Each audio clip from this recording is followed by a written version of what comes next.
تحزنوا وأبشروا بالجنة التي كنتم توعدون। রব্বে কারীম বলেন যেই মানুষের মধ্যে দুইটা গুণ থাকবে, বলেন কয়টা গুণ? কথা আস্তে না, জোরে বলতে হবে। কয়টা? আল্লাহ বলেন আমি আল্লাহ তাদেরকে দুইটা পুরস্কার দেব। গুণও অর্জন করতে হবে দুইটা, পুরস্কারও দুইটা। এক নম্বর পুরস্কার, আগে পুরস্কারগুলো শুনি, তাইলে গুণগুলো অর্জন করতে আগ্রহ বাড়বে। এক নম্বর পুরস্কার হলো যার মধ্যে এই দুইটা গুণ থাকবে, আল্লাহ বলেন তার দুনিয়াতে, আখিরাতে, কবরে, হাসরে, মিজানে, পুলসিরাতে কোথাও কোনো ভয় নাই, পেরেশানি নাই, টেনশন নেই। সুবহানাল্লাহ। আর একটু আওয়াজ দিয়ে জোরে বলা যায় না? দ্বিতীয় নম্বর পুরস্কার, ওয়া আবশিরু বিল জান্নাতিল্লাতী কুনতুম তুআদুন। এই দুইটা গুণ যার মধ্যে থাকবে, দুনিয়া থাকা অবস্থায় তাকে জান্নাতের শুভ সংবাদ দেওয়া হবে। তার মানে মরতে দেরি, জান্নাত পাইতে দেরি হবে না। এখন গুণ দুইটাকে এটা বোঝা দরকার। এক নম্বর গুণ হলো আল্লাহকে রব বলে স্বীকার করা।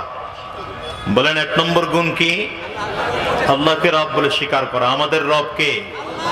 ডান হাতের শাহাদাত আঙ্গুলিটা উঁচা করে চিৎকার করে জোরে সোরে বলেন আমাদের রব কে? আরো জোরে চিৎকার করে আওয়াজ দিয়ে আমাদের রব কে? এটা হলো এক নম্বর গুণ। দ্বিতীয় নম্বর গুণ, আল্লাহকে যে রব বলে স্বীকার করেছি, এই কথার উপরে অটল আর অবিচল থাকা। দেখেন মজার ব্যাপার হলো এই দুই দায়িত্বের এক দায়িত্ব আমাদের আদায় হয়ে গেছে। কোথায় বসে আদায় হয়েছে? রূহ জগতে আল্লাহ তাআলা সব মানুষগুলোকে একত্রিত করেছিলেন। একত্রিত করে জিজ্ঞাসা করেছিলেন, আলাস্তু বিরাব্বিকুম, আমি কি তোমাদের প্রভু নই? সেদিন আমরা সবাই মিলে সমস্যা করেছি। কথার উপরে অটল থাকার দায়িত্ব পারিবারিক জীবনে, রাষ্ট্রীয় জীবনে, সিরতে, সুরতে, লিবাসে, পোশাকে, আচার ব্যবহার, কথা বার্তা, লেন দেন, কাজ কর্ম, যত সেক্টরে আছে সব সেক্টরে মনে রাখতে হবে আপনার আমার রবকে। এই জায়গার থেকে চুল পরিমাণ সরে যাওয়া যাবে না। এক কথাই যদি বলি তাহলে বলতে হবে ঈমানের উপরে অটল থাকা। দেখেন এটার উপরে অটল থাকা বড় কঠিন। ঈমানের উপরে অটল থাকা বড় কঠিন, কারণ এই ঈমানের উপরে অটল থাকতে গিয়ে সাহাবায়ে কেরামদের রক্ত ঝরাতে হয়েছে, সাহাবায়ে কেরামদের জীবন দিতে হয়েছে, এমনকি রাসূল আকরাম সাল্লাল্লাহু আলাইহি ওয়াসাল্লামের দান মুবারক শহীদ করতে হয়েছে। শুধু তাই না, উহুদের ময়দানে রাসূলুল্লাহ সাল্লাল্লাহু আলাইহি ওয়াসাল্লাম যখন বীর বিক্রমে যুদ্ধ করছেন, মক্কার কাফির আর মুশরিকগুলো উহুদের ময়দানে আমার নবীকে লক্ষ্য করে তীর মেরেছে। তীর এসে আমার নবীর এই কপাল মুবারকের মধ্যে ঢুকে গেছে। লোহার টুপি ভেঙে লোহার টুকরা আমার নবীর মাথার খুলির মধ্যে ঢুকছে, শুধুমাত্র ঈমানের উপরে অটল আর অবিচল হওয়ার জন্য। এত কষ্ট আর এত মেহনত, আলহামদুলিল্লাহ রেজাল্ট কি? রেজাল্ট হলো এটা যে মদিনায় নবীজি সাল্লাল্লাহু আলাইহি ওয়াসাল্লাম এমন এক রাষ্ট্র উপহার দিয়েছেন যে রাষ্ট্রের জুলুম ছিল না, অত্যাচার ছিল না, অবিচার ছিল না, নির্যাতন ছিল না, খুন ছিল না, ধর্ষণ ছিল না, রাহাজানি ছিল না। আওয়াজ করে বলেন ঠিক কিনা? বাংলাদেশে আমরা যারা আছি, বাংলাদেশের উলামায়ে কেরাম প্রতিকূল পরিবেশে হোক আর অনুকূল পরিবেশে হোক, সব সময় উলামায়ে কেরাম ঈমানের কথা বলেছেন, বলছেন, ইনশাআল্লাহ ভবিষ্যতেও বলবেন। হ্যাঁ, যখন আমাদের পরিবেশ অনুকূলে ছিল না তখন অনেকের জন্য কথা বলা বড় কষ্টসাধ্য হয়েছে। এই শুধুমাত্র দ্বীনের কথা, ঈমানের কথা বলার জন্য কাউকে মামলা হামলার শিকার হতে হয়েছে, কাউকে জেলেও যেতে হয়েছে। কথা বলেন না কেন? ঠিক না? আজকে যিনি এখানে আসবেন আল্লামা জুনায়েদ আল হাবিব সাহেব, তিনিও জেল খাটতে হয়েছে। কার বিরুদ্ধে এরা মামলা দেয় নেই বলেন? আল্লামা মামুনুল হকের বিরুদ্ধে মামলা দেওয়া হয়েছে। কি মামলা? ধর্ষণ মামলা। নাউজুবিল্লাহ, 2-4 দিন পরে বলেন। আল্লামা খালিদ সাইফুল্লাহ আইয়ুবীর বিরুদ্ধে মামলা দেওয়া হয়েছে। কি মামলা? তিনি নাকি গুলিস্তানে ককটেল নিক্ষেপ করেছেন। আমার এক উস্তাদ মাদানীনগর মাদ্রাসার নায়েবে মুহতামিম আল্লামা আলী আকবর সাহেব, হুজুরের বিরুদ্ধে মামলা দেওয়া হয়েছে, তিনি নাকি রমনা বটমূলে হামলা করেছেন। তা আমরা যখন ছাত্র ছিলাম তখন হুজুরকে জিজ্ঞাসা করলাম যে হুজুর আপনি রমনা বটমূল গেছেন কয়দিন? হুজুর বলেন যাবো তো দূরের কথা, আমি চিনিই না। হুজুর চিনেন না, অথচ রমনা বটমূল গিয়ে হামলা করেছেন, তার বিরুদ্ধে মামলা হলো। মামলা হয় নাই কার বিরুদ্ধে বলেন? চরমনায়ের পীর সাহেবের বিরুদ্ধে মামলা হয়েছে, তিনি নাকি 10,000 টাকা পকেট মারছেন। মামলা শেখ চরমনাই মুফতি সৈয়দ ফয়জুল করিমের বিরুদ্ধে মামলা হয়েছে, তিনি নাকি এমপি রে ঘুষি দিয়া দাঁত ফালায় দিচ্ছেন। আমার বিরুদ্ধে মামলা হয়েছে, আমি নাকি কার ঘরে ঢুইকা ঘর চুরি করছি, আমার বিরুদ্ধে মামলা হয়েছে। আলহামদুলিল্লাহ এখন অনেকটা নিচের দিকে যাচ্ছে, মামলাগুলো নিষ্পত্তির দিকে যাচ্ছে। কোন উলামায়ে কেরামদেরকে মামলার হামলা করে নাই? কোরআনের পাখি দীর্ঘ বছর যিনি কোরআনের দাওয়াত দিয়েছেন, আল্লামা দিলাওয়ার হোসেন সাইদি সাহেবের বিরুদ্ধে ধর্ষণের মামলা দেওয়া হয়েছে। আমি বলি যারা ধর্ষণের মামলা দিয়েছ, উলামায়ে কেরামদেরকে জেলে ঢুকিয়েছ, উলামায়ে কেরামদের কণ্ঠ বন্ধ করতে চেয়েছ, মাহফিলগুলো বন্ধ করতে চেয়েছ, মাহফিল করতে হলে থানার থেকে পারমিশন নিতে হবে, নয়তো মাহফিল বন্ধ হয়ে যাবে। আজকে তাকিয়ে দেখো, আমরা উলামায়ে কেরাম রাজা বাদশার মতো করেই কথা বলি, আমাদের সামনে এখনো হাজার লক্ষ শ্রোতা বিমুগ্ধ হয়ে কথা শুনে। আর যারা আমাদের বিরুদ্ধে চক্রান্ত ষড়যন্ত্র করেছ, কলা পাতার বিছানায় ঘুমিয়েও তোমাদের ক্লান্ত হয়নি, তোমাদের নিস্তার হয়নি। এমনকি লুঙ্গি পরে দাড়ি কামিয়ে মাথার চুলের কলাপ লাগিয়ে মাছ ধরার তলারে উঠেও বাঁচতে পারোনি, বাঁচতে পারোনি।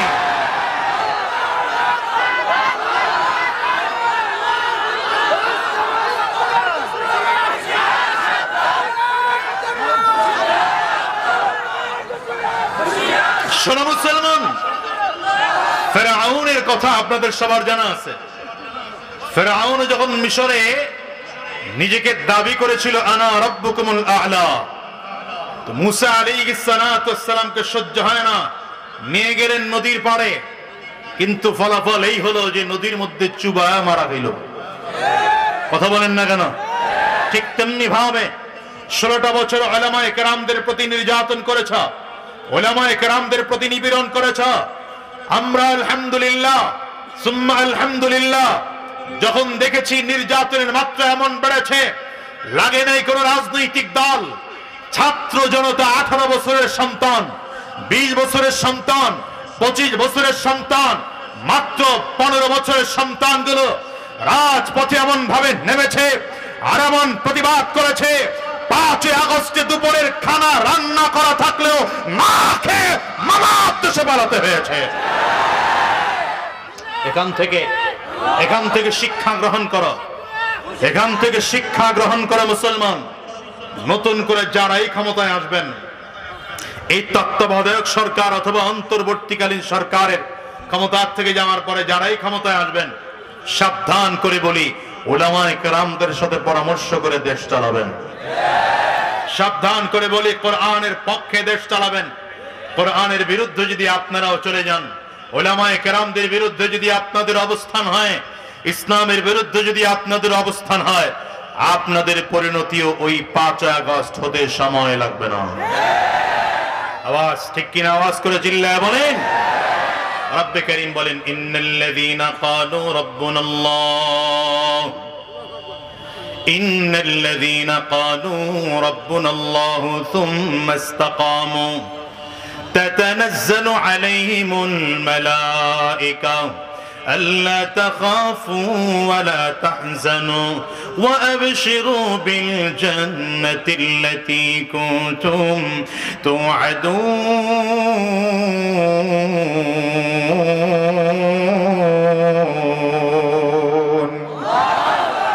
গুণ অর্জন করতে হবে 2টা। কয়টা বলেন?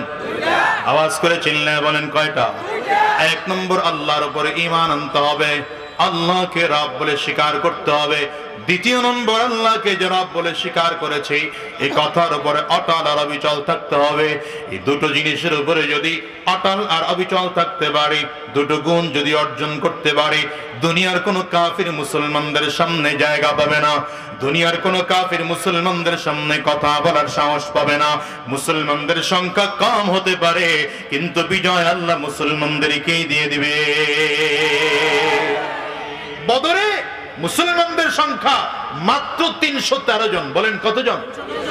কাফিরদের সংখ্যা 1000-এর উপরে।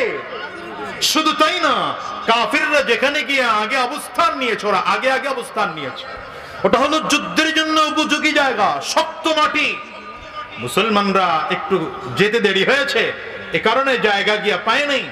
গিয়ে দেখলেন যে কাফিররা শক্ত জমিন দখল করে আছে, উপরের জমিন দখল করে আছে।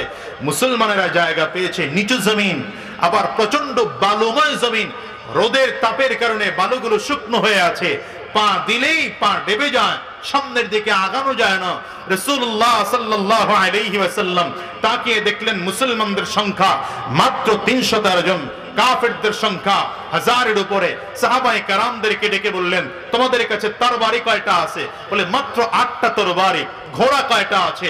মাত্র 2টা ঘোড়া আছে। নবীজি বললেন, হায়, বাহ্যিক দৃষ্টিতে তো মুসলমানদের বিজয় হওয়ার লক্ষণ খুঁজে পাওয়া যায় না। সাহাবায়ে কেরামদেরকে বললেন, আমার জন্য একটা ছোট্ট ঝুপড়ি ঘর তৈরি করে দাও, আমি রবের কাছে কথা বলবো। সুবহানাল্লাহ বাড়ি যে কোয়েন আর জোরে চিল্লায় বলা যাবে না সুবহানাল্লাহ? আমার জন্য একটা ছোট্ট ঝুপড়ি ঘর তৈরি করে দাও, রবের সাথে কথা বলবো। কে বলেন? নবীজি বলছেন। তো সাহাবায়ে কেরাম ছোট্ট একটা ঝুপড়ি ঘর তৈরি করে দিলেন। নবীজি যেখানে দোয়া করেছেন বদরের প্রান্তরে, এখন সেখানে মসজিদ নির্মাণ হয়েছে। আলহামদুলিল্লাহ, চিল্লায় বলেন। হ্যাঁ, নবীজি দোয়া শুরু করেছেন। কি দোয়া করেছেন? বুখারীর বর্ণনা আসছে। নবীজি হাত তুলে দোয়া করতেছেন, আল্লাহুম্মা ইন শি'তা আল্লান তু'বাদ, আল্লাহুম্মা ইন শি'তা আল্লান তু'বাদ। আয় আল্লাহ, তুমি যদি চাও গোটা পৃথিবীর মধ্যে তোমার ইবাদত আজকের থেকে আর জমিনের মধ্যে কেউ করবে না। তুমি যদি চাও গোটা পৃথিবীর মধ্যে তোমার কুদরতি কদমে কেউ সাজদা দিবে না। তুমি যদি চাও আর কেউ নামাজ পড়বে না। তুমি যদি চাও তোমার দিন জমিনের মধ্যে থাকবে না। তাইলে সাহাবায়ে কেরামদেরকে নিয়ে আসছি, এদেরকে মেরে জমিন থেকে বিদায় করে মুসলমানদেরকে পরাজয় করিয়ে দাও। আর যদি তুমি চাও তোমার দিন জমিনের মধ্যে কিয়ামত পর্যন্ত থাকবে, তোমার ইসলাম কিয়ামত পর্যন্ত থাকবে, তোমার ইবাদত কিয়ামত পর্যন্ত মানুষ করবে, তাইলে সংখ্যায় সাহাবায়ে কেরাম যদিও কম, কিন্তু ঈমানে বলে এরা বড় বলিয়ান। আয় আল্লাহ, মুসলমানদেরকে যেমন করে হোক বিজয় দিয়ে দাও। দোয়া করা অবস্থায় সিনা বরাবর হাত উঠিয়ে দোয়া করা সুন্নাহ। নবীজি সিনা বরাবর হাত উঠিয়ে দোয়া করতেছেন। দোয়া চলতেছে, হাত আস্তে আস্তে করে উপরের দিকে উঠতেছে। খেয়াল করেন, দোয়া চলতেছে, নবীজির হাত আস্তে আস্তে করে উপরের দিকে উঠে এত পরিমাণ হাত উঠেছে, সাহাবায়ে কেরাম বলেন নবীজির এই শরীর থেকে চাদর পড়ে গিয়ে বগল মোবারক দেখা গিয়েছে। নবীজি হাত পুরোটা উপরের দিকে উঠাইলেন। শুধু হাত উঠিয়ে ক্ষান্ত নয়, এবার রাহমাতুল লিল আলামিন আস্তে আস্তে করে বসার থেকে দাঁড়াতে শুরু করলেন। দাঁড়াতে দাঁড়াতে দাঁড়াতে দাঁড়াতে পুরোটা দাঁড়িয়ে গেলেন। হাত দুটো আগে থেকে উপরের দিকে উঠানো। এবার নবীজি পায়ের বুড়া আঙ্গুলের মধ্যে ভর করে আরো উঁচু হয়েছেন। এমন করে নবী উঁচু হয়েছে, দেখলে মনে হয় রব্বে কারীমের আরশে আজিমের সাথে ঝুলে ঝুলে আমার নবী দোয়া করে।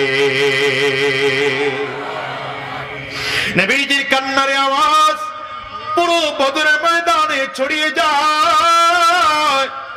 সাহাবায়ে কেরাম সব ঘুম ভেঙে গিয়েছে। আবু বকর, ওমর, ওসমান, আলী সব সাহাবায়ে কেরাম নবীজিকে ঘেরাও করে ধরলো।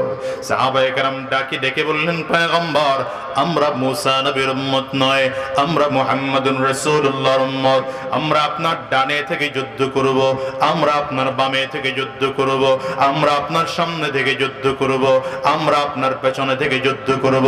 ময়দান ছেড়ে যাব না যতক্ষণ পর্যন্ত ইসলামের বিজয় না হবে।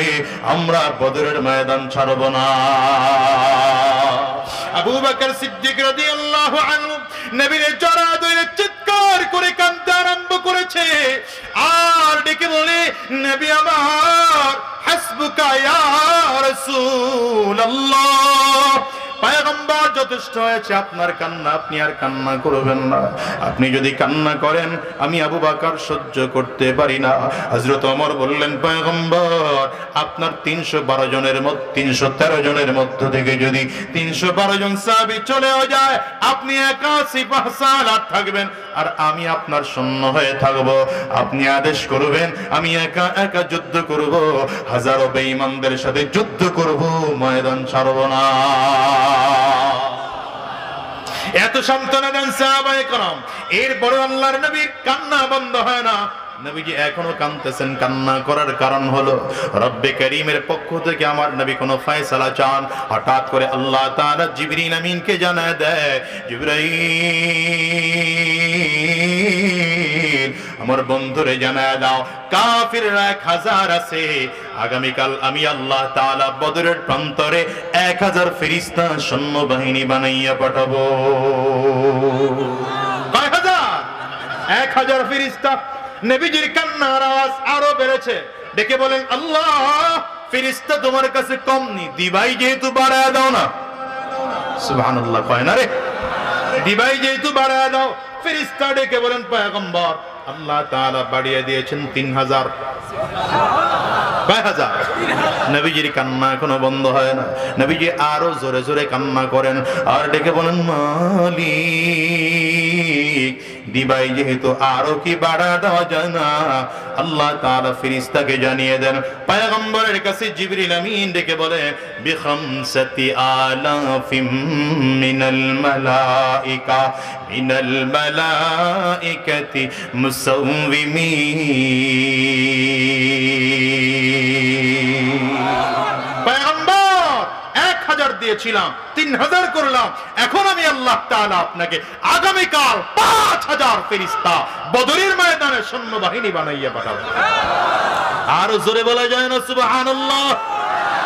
এই ঘোষণা শুনে নবীজির কান্না বন্ধ হয়েছে। আরে মুসলমান, নবীজি কান্না বন্ধ করে মোনাজাত শেষ করেছেন। নবীজির দোয়া শেষ করতে দেরি, বৃষ্টি হতে আর দেরি হয় না। এবার পরিস্থিতি কেমন হলো? বৃষ্টির কারণে ওই যে ধুলা বালুগুলো ছিল এগুলো জমিনের মধ্যে মিশে গেছে, বালুগুলো শক্ত হয়ে গেছে। সাহাবায়ে কেরাম খুব বীর বিক্রমে হাঁটতেছেন, বুক টান করে করে হাঁটতেছেন। আর ওই যে কাফিররা আগের থেকে এসে শক্ত জমিন আগের থেকে দখল করেছিল, প্রচন্ড বৃষ্টির কারণে এটার মধ্যে এত পরিমাণ কাদা হয়ে গেল, ডান দিকে পা দিলে বাম দিকে চলে যায়, বাম দিকে হাঁটতে চাইলে ডান দিকে চলে যায়, সামনে যাইতে চাইলে পেছন দিকে চলে যায়। ও মুহূর্তের মধ্যে পুরো সিচুয়েশন পরিবর্তন হয়ে যায়। আল্লাহু আকবার চিল্লায় বলেন না? হ্যাঁ মুসলমান, এতটুকু না, এরপরে আরো আছে।